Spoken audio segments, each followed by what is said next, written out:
Hello guys, Jacob here, and welcome to the first episode of my mecha design series. And in this episode, I'm going to talk about some basic stuff like real robot, super robot, and some proportions. So, mm, what you mean? So, for hardcore fans of mecha anime, there's no difference between super robots and real robots. And if you're not one of them, please do watch Gundam. And excuse me, and I'm just going to be in short of what the super robots and real robots are all about. Both of them are part of mecha anime, but super robots are more of fictional end, while real robots are more often less fictional end. Super robots usually fight with aliens or monsters, while real robots, they are kind of a military-based anime style. Um, so if you see super robots, they are like awesome, awesome giant mech who can do anything, who can travel to space and time, who can do rocket punches and have infinite amount of missiles.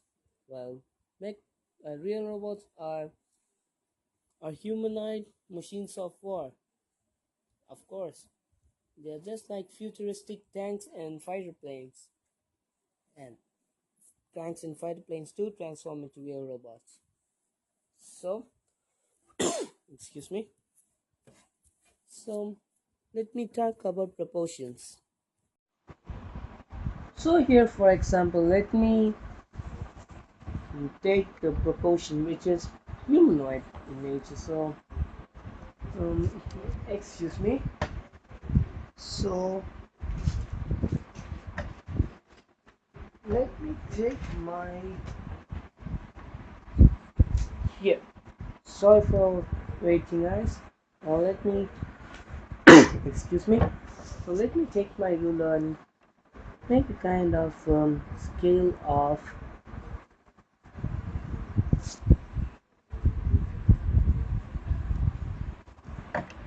um 10 centimeters, let's assume, and say I'll do another 10 centimeter. Let me bring it in focus. Okay, so let me take another 10 centimeter distance. So there are 2 centimeter difference, but let me show you the difference between what super robot proportions are like and what real robot proportions are like. You can create your own proportions like in macros anime. It's a kind of mecha where see both elements of fighter jet and the robot in mid stage.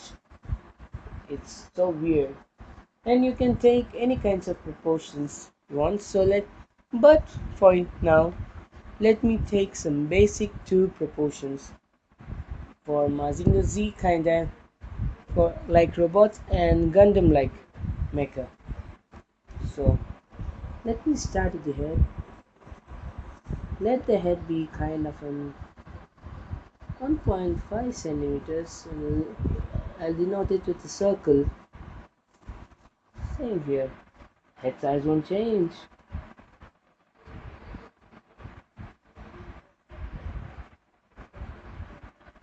And this is gonna be the head. So let me bring it in focus. Excuse me. Okay.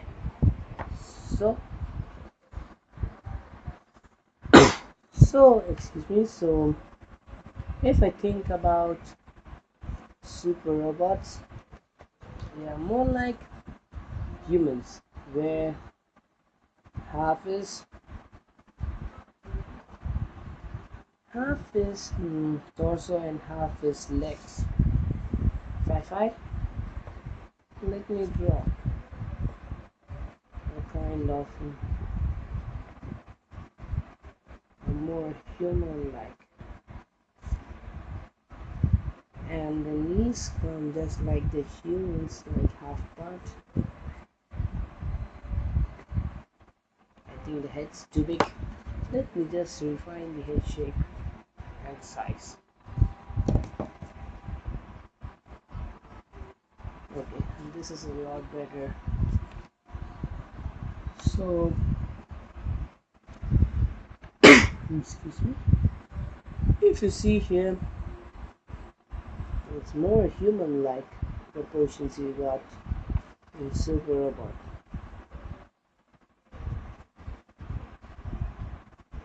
and they're more human-like.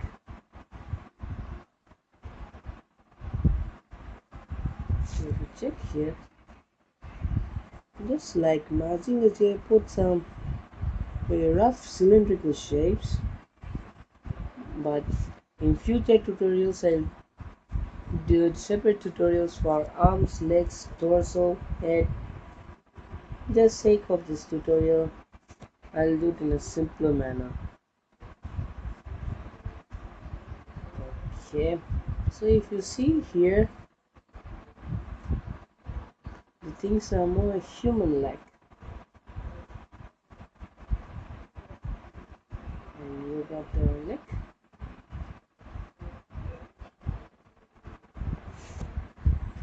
And see, it's more human-like. It's just like a human wearing a suit, like you see in Power Rangers Megazords or in Super Sentai, where the actor wears the Megazord suit. It's just like that. But if you take in the case of real robots, so in real robots, if you see that they're not like big or big mecha which can do rocket punches, infinite missiles to be there, but they're just futuristic humanoid tools of war, just like tanks, fighter jets, those kind of stuff, just in humanoid shape. Like they have mechanical parts, and they are more justified. And for weapons, their ammo runs out, not like the super robots where they have infinite things. And they are more plausible in reality. Like it is possible in next 100 years or maybe in 50 years, but super robots, they are fully fictional. Yeah.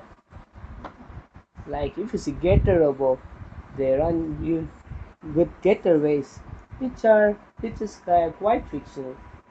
And another example of a recent super robot is Gurren Lagann, which is also fictional, which cannot happen in real life. But take Gundam, Macross, or Armored Troopers, Wotoms, those are more plausible. I said plausible, right? So take this as be the hip line. The hip line is going to be a little bit up, so it looks more intimidating. This is the second proportion which I'm talking, and the lower legs are actually bigger than the upper legs,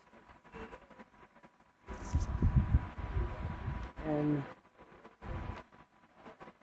shoulder doesn't change much, and this is the second kind of proportion which I'm talking. You can see the difference between the both, right? So let me draw it another style. So if you see that it's more technical, unlike the super robots. Okay, so it's a kind of, it does more like pistons, wires, those stuff like these. But you see, at the early Gundam stages, it won't have much technical parts. due to its influence on the super robot, because before the real robots, super robots actually came into existence, with Mazinger Z being the first.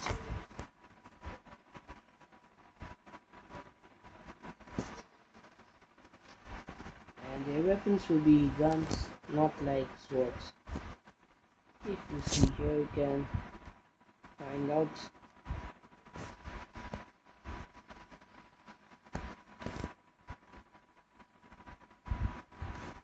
So that's how I do it.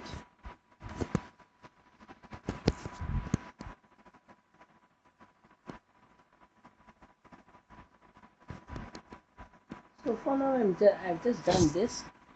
In future, I'll be doing more tutorials like how to draw torsos, heads, legs, arms, weapons, and about coloring, metallic effects, those stuff.